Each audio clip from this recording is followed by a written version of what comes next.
नमस्कार दोस्तों, बहुत बहुत स्वागत है आपका हमारे यूट्यूब चैनल पर। कैसे हो?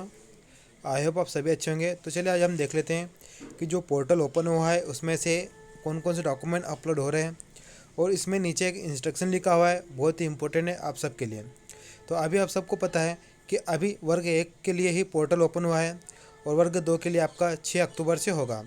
तो यहाँ पर देखिए क्या क्या अपलोड हो रहा है। दूसरी बात, अगर आपने एक गलती कहीं की तो फिर आपको डॉक्यूमेंट वेरिफिकेशन से बाहर कर दिया जाएगा, मतलब कि आपको उस चीज़ का फ़ायदा नहीं मिलेगा जो आप अवेल करना चाहते हो। सिंपल सी बात है।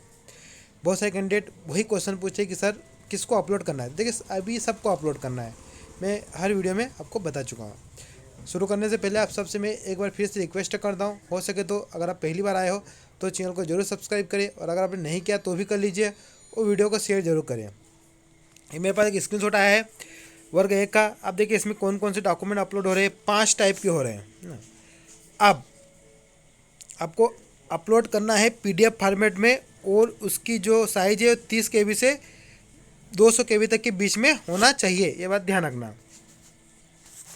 डेट ऑफ बर्थ के प्रूफ होना, या 10वीं या 12वीं की मार्कशीट होना, वो अपलोड कर लेना। बीएड हो, अभी वर्ग 1 का है इसलिए बीएड आ रहा है। बीएड है तो ऑल सेमेस्टर की, बीएड ऑल ईयर या ऑल सेमेस्टर की अपलोड करना ही पड़ेगा, मांगा गया है। दूसरी बात, उसके बाद पोस्ट ग्रेजुएशन की ऑल सेमेस्टर की मार्कशीट मांगी गई है ना। जिस कैंडिडेट ने ओपन किया वो हिस्टोरी से था, इसलिए यहाँ पर हिस्टोरी लिखा गया है। ये मत सोचना कि आपको भी हिस्टोरी से ही अपलोड करना है। आपका सब्जेक्ट यहाँ पर आ जाएगा EWS, या फिर आप जिस कैटेगरी में उस कैटेगरी का सर्टिफिकेट आपको अपलोड करना है। MP डोमिसाइल सर्टिफिकेट भी आपको अपलोड करना है, डोमिसाइल। तो ये चीज़ें आपको अपलोड करनी पड़ेगी। साथ ही साथ आप देखिए यहाँ पर क्या लिखा गया है, बहुत अच्छी बात यहाँ पर लिखी गई है। यहाँ पर लिखा गया है, अब यहाँ पर क्या इंस्ट्रक्शन है वो देख लीजिए कि उच्च माध्यमिक शिक्षक के पदों पर नियोजन अंतर्गत दस्तावेजों को अपलोड करने के संबंध में अभ्यर्थियों को सूचित किया जाता है कि वे जन्म तिथि संबंधित अभिलेख, जैसे 10वीं या 12वीं की अंक सूची जिसमें जन्म तिथि अंकित हो, इस बात का ध्यान रखना। अगर आपकी 10th की मार्कशीट में बर्थडे प्रिंट है तो ही करना, अगर 12th में है तो 12th तक करना, किसी है ना। ऐसा ना हो कि आप 12th की कर रहे हो उसमें आपका जन्म तारीख अंकित नहीं है, तो फिर ये आपके लिए प्रॉब्लम हो जाएगी। तो 10वीं या 12वीं में किसी में तो आपके पास होगा ही जिसमें आपका बर्थडे अंकित होगा। आगे कहा गया है कि शैक्षणिक योग्यता स्नातकोत्तर उत्तीर्ण की अंक सूची है ना, एवं शिक्षण प्रशिक्षण योग्यता बीएड की उत्तीर्ण अंक सूची अपलोड करना अनिवार्य है।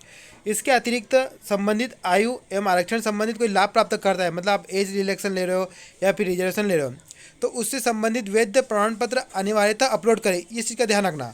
अगर आप ओबीसी में हो तो ओबीसी का सर्टिफिकेट अनिवार्य अपलोड करें, और डिजिटल वाला का ही करें, है ना, क्योंकि मैनुअल में आपको हो सकता है होल्ड हम डाल दें। इस चीज़ का ध्यान रखना।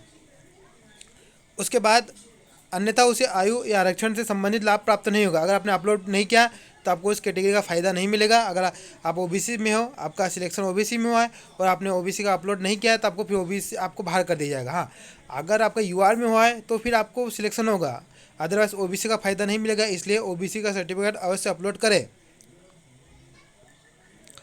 उसी प्रकार यदि अभ्यर्थी द्वारा आरक्षित संवर्ग का लाभ लेकर शिक्षक पात्रता परीक्षा में आवश्यक पात्रता अर्जित की गई, अगर आपने आरक्षण का लाभ लेकर एमपीटेट जो एग्ज़ाम हुई 2018 में उसमें आरक्षित संवर्ग का फायदा लिया है, तो भी आपको अपलोड करना ही पड़ेगा। आरक्षण संबंधित या फिर वायु छूट से संबंधित जो भी आवश्यक अभिलेख है वो अपलोड करना ही पड़ेगा। अगर नहीं किया तो आपको चयन से वंचित किया जाएगा, है ना।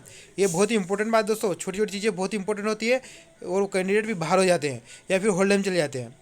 आरक्षण अथवा आयु छूट से संबंधित दस्तावेज अपलोड नहीं करने वाले ऐसे अभ्यर्थी जिन्होंने आवश्यक पात्रता आरक्षित संवर्ग के समान प्राप्त करे कि उनका निवारण केवल आरक्षित संवर्ग में ही होगा। तो सिंपल सी बात है, अगर आपने रिजर्व कैटेगरी में थे और आपने रिजर्व कैटेगरी में जिस कैटेगरी में थे उस संबंध अगर आपने दस्तावेज अपलोड नहीं किए और तो फिर आपको अनारक्षित में काउंट किया जाएगा। सिंपल सी बात है। फिर आपकी अगर आप यूआर में सिलेक्ट हुए तो ही आपका सिलेक्शन होगा। अगर आपने उस कैटेगरी में सिलेक्शन हो गया तो उस कैटेगरी के आपने डॉक्यूमेंट अपलोड नहीं किए तो आप बाहर कर दिए जाओगे। तो यहाँ पर ये बहुत इंपॉर्टेंट बात है। फिर यहाँ पर आपको प्रोसेस करना है, रजिस्ट्रेशन फीस डालकर आपका काम हो जाएगा। तो ये है बहुत इंपॉर्टेंट है।